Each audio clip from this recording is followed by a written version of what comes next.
Fala aí, fanático vascaíno, fanática vascaína, que alegria encontrar você aqui nesta quinta-feira, dia 2 de abril de 2026. Vamos aos destaques do nosso café. Ficamos no empate, aquele gostinho amargo, aquele sabor que não era o desejado lá no Couto Pereira, mas somamos mais um ponto. Subimos na tabela. Hoje torcer contra alguns adversários. Cuiabano e Andrés voltam contra o Botafogo e o Spinelli. Time reserva na Sul-Americana, time misto, time titular. Tudo isso e muito mais agora. Então já chega deixando o seu like, comenta, compartilha, se inscreve no nosso canal, dá aquela moral pro fanático vascaíno. Quero começar parabenizando Edmundo. É Edmundo! Dia 2 de abril é o aniversário do animal Edmundo, um dos maiores ídolos da nossa história, um cara que fez vários vascaínos, né? Que fez a galera se tornar vascaína, formou geração de torcedores, um sujeito fantástico, um ser humano muito bacana. Parabéns ao Ed, que nos deu tantas alegrias, colé, goleando o Flamengo, sacudindo, estreou com a camisa número 9 do Vasco no futebol profissional em 1992, não foi para a Copinha, Vasco goleou o Corinthians por 4-1 no Campeonato Brasileiro, e aí dali para frente o resto é história. Edmundo, fantástico, animal, parabéns Ed. Mais um ano de vida, que esse ciclo traga muitas alegrias para você e para toda a sua família. Parabéns, cara, sucesso. Deixa aqui os seus votos de parabéns também para o Edmundo, que essa mensagem chega para ele. Bom, falar sobre o jogo, né? Beber uma aguinha logo cedo é sempre importante. Cara, então, fica aquele gosto amargo, né? Pô, 1-1. Esquece o resultado que a gente vai analisar daqui a pouco, mas o desempenho durante o jogo, né? Começamos muito bem, em cima do Coritiba, sufocando, criando oportunidades, o time encaixou, o meio-campo dominava as ações, Thiago Mendes um pouquinho mais atrás, comandando o Vasco. Depois eu não entendi porque ele foi jogar mais à frente, se por opção técnica ou tática do Renato, ou por uma questão física, para ele se preservar também. Mas assim, um primeiro tempo em que nós fomos dominantes, mandamos no jogo, abrimos o placar com extrema autoridade e já tínhamos tido chances antes para fazer o primeiro gol. E aí, de forma inexplicável, sai o gol e nós recuamos. Até então eram 8 chutes do Vasco, 8 finalizações contra uma do Coritiba, 8-1. Saiu o gol. Não teve parada técnica, hidratação, não tem mais isso. Fica a critério do árbitro. Meus amigos, o Coritiba veio para cima, empurrou o time do Vasco para o campo de defesa, criou mais, virou 11-8 em finalizações, mas nós levamos a vitória. Saímos vencendo. Veio o segundo tempo e eu imaginava, falei, não, o Renato vai ajustar esse time no intervalo, vai dar uma sacudida no time, talvez tire o Nuno, coloque o Rojas ou o Adson. Nada disso. Voltamos com a mesma formação. Farol baixo. Lá atrás. Coritiba em cima. E nós? Quase nas cordas. Ah, Fábio, mas é difícil jogar com o Coritiba lá. Claro que é. Coritiba, inclusive, é o 7º colocado com 14 pontos. Nós estamos na 8ª posição. O Grêmio joga hoje com 12 pontos. É óbvio que o Coritiba faz boa campanha no Campeonato Brasileiro, como faz o Vasco também. Mas o próprio Renato disse isso na coletiva. Ficou aquele sentimento de gosto amargo. Legal somar um ponto? Legal. Só que o Vasco chamou o Coritiba para o segundo tempo para ele ir para o seu campo.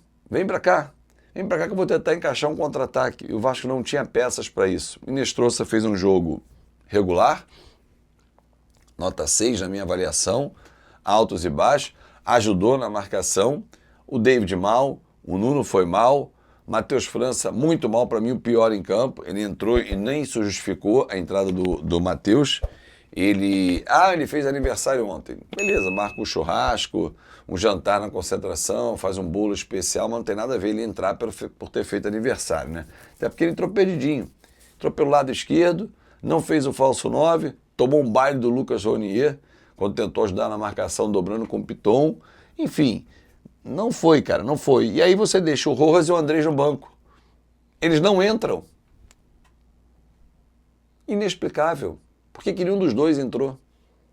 Eles eram para ter tido uma oportunidade.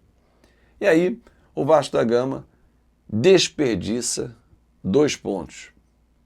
Claro que se a gente olhar o todo, 15 pontos disputados com o Renato no comando, 5 jogos, 3 vitórias e 2 empates. Tá ruim? Claro que não. Espetacular.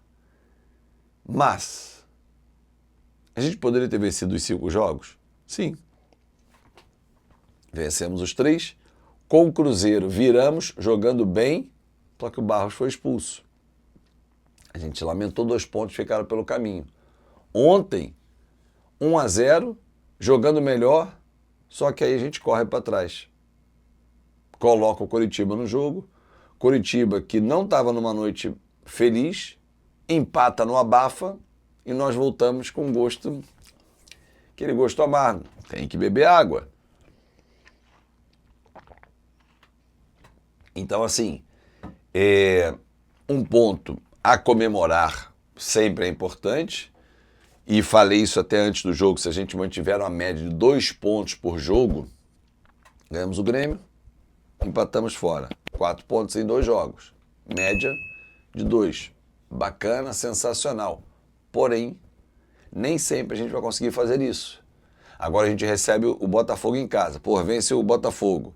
Empata com o Remo fora. Né? Legal pra cacete. Campanha fantástica. Só que a circunstância do jogo vai nos dizer, empate... que empate, arrancamos o empate. Existem variações, entendeu? O Vasco está perdendo, 1-0 Coritiba, pressionando, em cima, consegue o gol. Vasco conquista 1 ponto, arranca empate no Couto Pereira. Vasco sofre o empate, deixa o Coritiba vivo no jogo, aí a gente perde 2 pontos. Entendeu a diferença? Bom, Cuiabano vai ser reexaminado hoje. O time se representa no CT Moacir Barbosa. Ele ficou no Rio de Janeiro com dores na região do glúteo, a famosa busanfa. Spinelli entorse no tornozelo, também será reexaminado. Puma está de volta da seleção uruguaia. E aí o Vasco vai compondo os seus jogadores, né? O Andrés, livre de suspensão, volta contra o Botafogo. Ingressos esgotados, não há mais ingressos para essa partida, 9 da noite, no próximo sábado, em São Januário. É isso, torcedor. Vamos embora. Vamos olhar para frente. Estamos no bloco da frente, estamos na primeira página. Porém, a gente lamenta. Podia ter somado mais pontos, né? A gente bota mais 4 pontos na nossa tabela. A gente vai 16. A gente está lá no bloco do G5. Mas, enfim, a campanha está excelente com o Renato, que ontem mexeu mal no time, mas não há o que questionar. Um pontinho aqui, outro ali, mas esquece.